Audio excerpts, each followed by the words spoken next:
নমস্কার বন্ধুরা, recruitment update YouTube চ্যানেলে সকলকে স্বাগত জানিয়ে আজকে 14/11/2024 পশ্চিমবঙ্গের বিভিন্ন স্কুলের মিড ডে মিল সংক্রান্ত একটি গুরুত্বপূর্ণ আপডেট রয়েছে। আসুন এই সংক্রান্ত আপডেট দেখে নিই বিস্তারিত কী রয়েছে। বহু স্কুলে তিথি ভোজন সব ছাত্রছাত্রীকেই। শিশু দিবস উপলক্ষে সুন্দরবনের প্রত্যন্ত এলাকায় 97টি স্কুলে অষ্টম শ্রেণী পর্যন্ত 11,000 পড়ুয়ার জন্য মিড ডে মিলে তিথি ভোজনের ব্যবস্থা করা হলো। বছরের বিশেষ বিশেষ দিনে স্কুলগুলোকে মিড ডে মিলের তিথি ভোজনের ব্যবস্থা করতে বলেছে শিক্ষা দপ্তর। সেই তিথি ভোজনে বিশেষ মেনুর ব্যবস্থা করে স্কুল। এর আগে পয়লা বৈশাখ থেকে শুরু করে বিশেষ দিনে তিথি ভোজন হয়েছে। রাজ্য মিড ডে মিল প্রকল্পের অধিকারিতা জানিয়েছেন যে এবার শিশু দিবস উপলক্ষে একটা রাষ্ট্রায়ত্ত ব্যাংকের সহায়তায় এলাকার 97টি স্কুলে অষ্টম শ্রেণী পর্যন্ত পড়ুয়াদের খাওয়ানো হবে ভাত, মুরগির মাংস, মিষ্টি আর ফল।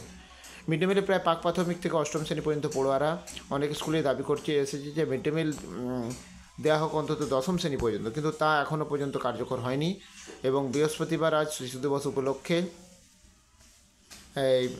এই বেড়া ভেঙে দিচ্ছে কিছু স্কুল, এবং তার জানাচ্ছে যে অষ্টম শ্রেণী পর্যন্ত নয়, দ্বাদশ শ্রেণী পর্যন্ত পড়ুয়াদের তৃতীয় ভোজনের ব্যবস্থা করা হচ্ছে।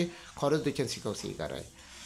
এটি স্কুলের শিক্ষক বলেন যে মাংস ভাত আর আইসক্রিম শুধু অষ্টম শ্রেণী পর্যন্ত নয়, দ্বাদশ শ্রেণী পর্যন্ত খাওয়ানো হবে। সবাই মিলে আইসক্রিম খাওয়ার মজাই আলাদা। আর একটি স্কুলের শিক্ষক বলেন যে বিশেষ দিনে কিছু পড়ুয়া খাবে আর কিছু পড়ুয়া খাবে না, সেটা শিক্ষক হিসেবে দেখতে খুব খারাপ লাগে। শিশু দিবস উপলক্ষে আমরা দ্বাদশ শ্রেণী পর্যন্ত ভাত, ডাল, মুরগির মাংস, চাটনি, পাঁপড়, মিষ্টি খাওয়াবো। তাহলে দেখতে পাচ্ছেন মিড ডে মিলের ক্ষেত্রে তিথি ভোজন একটা গুরুত্বপূর্ণ ভূমিকা নিতে চলেছে। অর্থাৎ বিশেষ দিনে ছেলেদের বিশেষ পুষ্টি পাওয়ার সুবিধা রয়েছে এতে।